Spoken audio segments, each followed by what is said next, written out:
Hey there, Sharon Horn Elstrom here.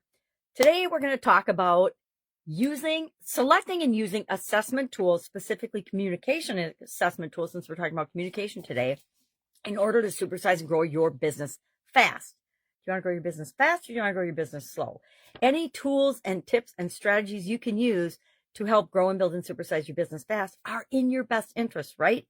Even if you have to pay for them, some of these are free assessments. There's 4 different ones I'm going to talk about. I'm going to talk about the top 4 today. I'm going to talk about them really briefly and quickly because I talked way too long about them in the Be a Better You Annual Challenge, because to me, it's such a core topic. Number one, it helps us to understand ourselves better. And that is always the first step in anything, right? Is what am I thinking and feeling and doing about this? What is my perspective? What role am I playing in influencing this? And do I need to maybe sometimes just get the heck out of the way?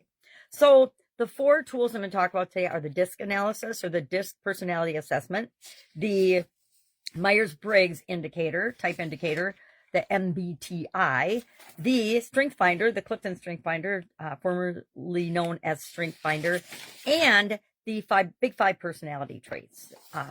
Each of these have strengths. Each of them have, weaknesses and things that they're not great at. Myers-Briggs is the one I personally have the most experience with. My dad was an executive at 3M, Minnesota Mining and Manufacturing. We call it 3M in this neck of the woods. He brought this home. He brought the assessment home. He was exposed to it and was looking at it for the people that work in his division back then.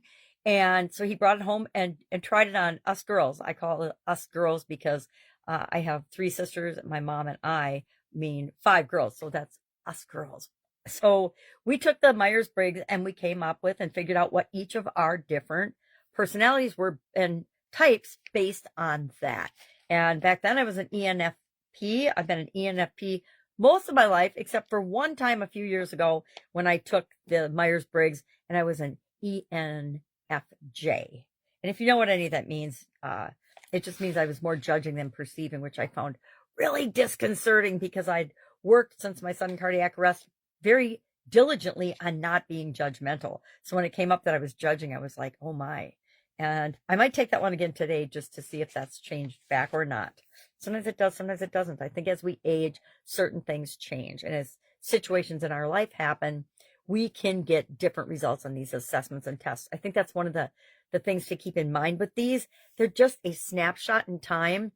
And what really helps us to learn more about ourselves is if we do them on a regular basis or over and over again, or we add different types of tests and assessments. I haven't not done a couple of these in a while, so I might do a couple of them today just to get a baseline of where am I at right now in the beginning of 2025. I use one or the other of these tests pretty extensively in my personal businesses. When I'm thinking about hiring somebody or building a team or adding someone to our organization, any of our organizations, we use one or another of these assessments and tools. I remember when I was interviewing in corporate America, my second job in corporate America out of college was with a big media business. And they sent me to their corporate headquarters back in Florida then. And I did like a week-long personality psychoanalysis testing, skills testing, just an entire week of intense testing and assessments. What I didn't like is I didn't get the results back. They didn't share the results with me. They just hired me, right? And I guess it reinforced their hiring decision. But I would have liked to have the results and the analysis, because that would have helped me to grow and develop in that particular role faster and easier, which was a super duper challenging role. I will say of all my corporate jobs, that was my most challenging because of a lot of factors, which my personality fortunately played into very well. So do you use any type of assessments? We use them for hiring. After we've hired someone, we make our analysis. And again, I was already hired and paid for and sent to the company. But then I got my specific offer letter after all of this analysis, which was cool because I got a $40,000 signing bonus back in the day when $40,000 was a whole lot of money. At least to me it was. So, excuse me. How can we use these and other tools, specifically with respect to communication, to help us to be better leaders, be better team members, be better human beings, well, we can use them for personal growth and development. And guess what?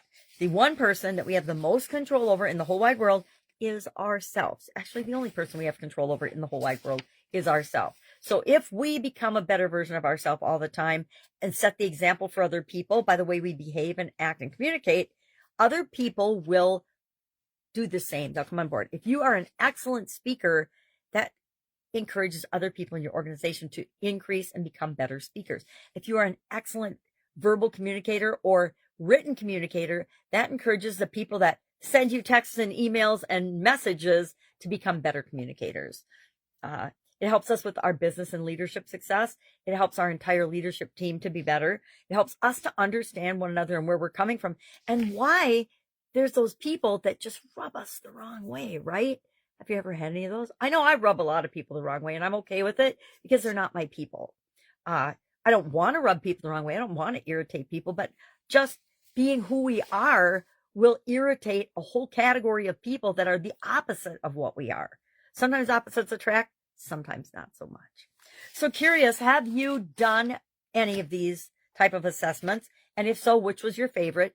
Do you use any right now as you're building and growing and supersizing your business? I really am curious and want to know because I think that they're an invaluable tool. I know, I can't remember which one Tony Robbins uses. I don't know. He might have his own version of this. I think he does. But he uses them with all the people that he coaches, right? He encourages everybody to take them so that he can be a better coach to people. All right. That's it. That's it for today. Go out, make it an awesome day. Share in the comments below. Any questions, ask. Otherwise, I'll be with you tomorrow.